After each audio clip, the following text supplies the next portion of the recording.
پڑوس میں رہتے تھے اور دن بر حضرت صاحب اجتہاد کرتے تھے، رات کو اللہ کی عبادت کرتے تھے، اور یہ رٹنگ لڑتا اور یہ گانا بجانا ہو،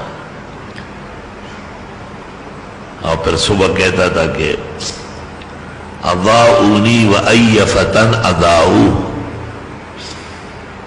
لیوم کریہۃ وسداد صغر، کہ ابو حنیفہ کو میری قدر نہیں، میں کتنا زبردست شاہ زلمے ہوں۔ امام صاحب سنتے تھے، کیا کر رہے پڑوس والوں سے جنگ تھوڑی کر رہے ہوتے۔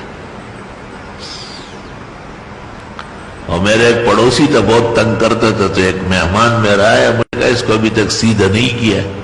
میں نے کہا نہیں، اس لیے کہ میرا پڑوسی یہ میری زندگی کا حصہ ہے، قیامت کے دن اس کے بارے میں سوال ہوگا کہ وہ تو نہیں جانتا تھا، آپ تو لوگوں کو سبق پڑھاتے تھے، محراب و منبر میں بیٹھتے تھے، آپ نے کیوں ایذا پہنچائی؟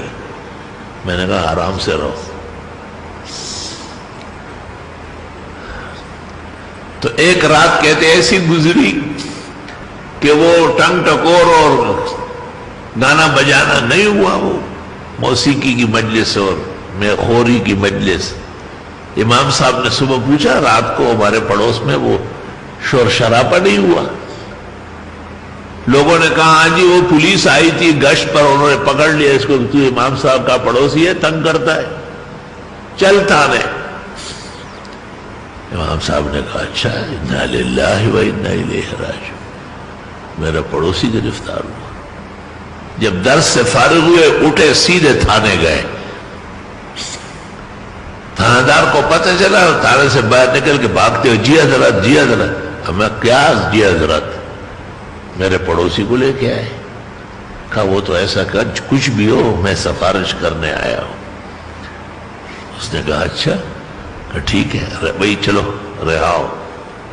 جب امام صاحب نے دیکھا تو اس کو کہا ما ضیعناک یا فتیٰ، جب وقت کام کا آیا ہم خدمت سے پیچھے نہیں رہے۔ وہ کہتے تھے نا اضاؤنی وای فتن اضاؤ لیوم کراہۃ وسداد صغر، تو آپ نے اس کا جواب دیا کہ ما ضیعناک، ہم ضائع نہیں ہونے دیں گے۔